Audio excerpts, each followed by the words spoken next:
Setiap orang pasti akan menemui ajalnya.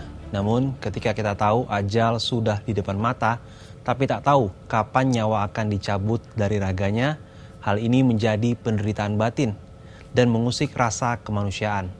Inilah yang dirasakan oleh Mary Utami selama berpuluh tahun lamanya yang merupakan terpidana mati asal Sukoharjo, Jawa Tengah.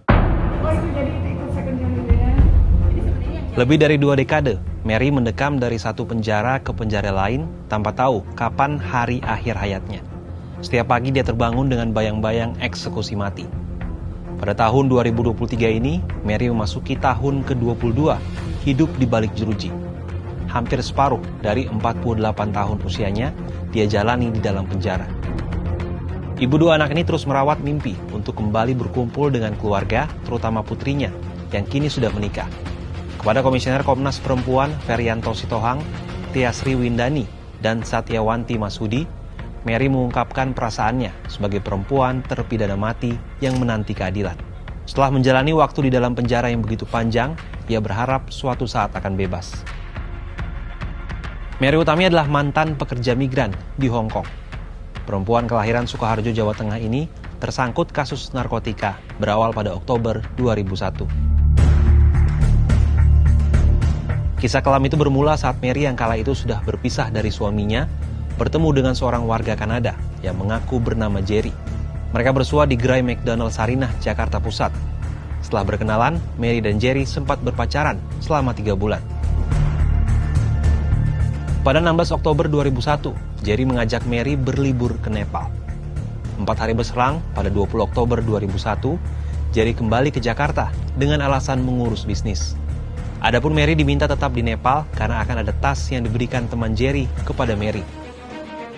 Tak lama berselang, atas perintah Jerry, Mary menemui 2 orang bernama Muhammad dan Badru di sebuah tempat hiburan di Nepal. Keduanya memberikan tas yang dijanjikan Jerry kepada Mary. Tak lupa Jerry menyisipkan janji akan menikahi Mary setibanya di Jakarta. Pada 31 Oktober 2001, Mary pulang ke Indonesia sambil membawa tas titipan itu. Namun saat diperiksa petugas Bandara Soekarno-Hatta, tas yang dibawa Mary ternyata berisi 1,1 kg heroin. Ia pun ditahan pihak berwajib. Mary diadili di Pengadilan Negeri Tangerang pada 20 Mei 2002 dan divonis hukuman mati.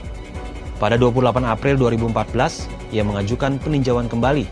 Namun hakim menolak PK Mary lewat putusan pada 15 Agustus 2014. Putusan MA itu baru diterima Mary pada 23 Juli 2016. Atau beberapa saat sebelum penjemputannya ke Lapas Nusa Kambangan. Kemudian Mary kembali mengajukan PK kedua pada 2022 silam. Mary menjalani penderitaan berlapis. Di satu sisi, ia menanti pidana hukuman mati. Namun di sisi lainnya, ia harus menjalani pidana penjara puluhan tahun lamanya yang melebihi pidana pada umumnya. Setelah berpuluh tahun mendekam di penjara, Mary menyisipkan harapan agar permohonan gerasinya dikabulkan oleh Presiden Joko Widodo.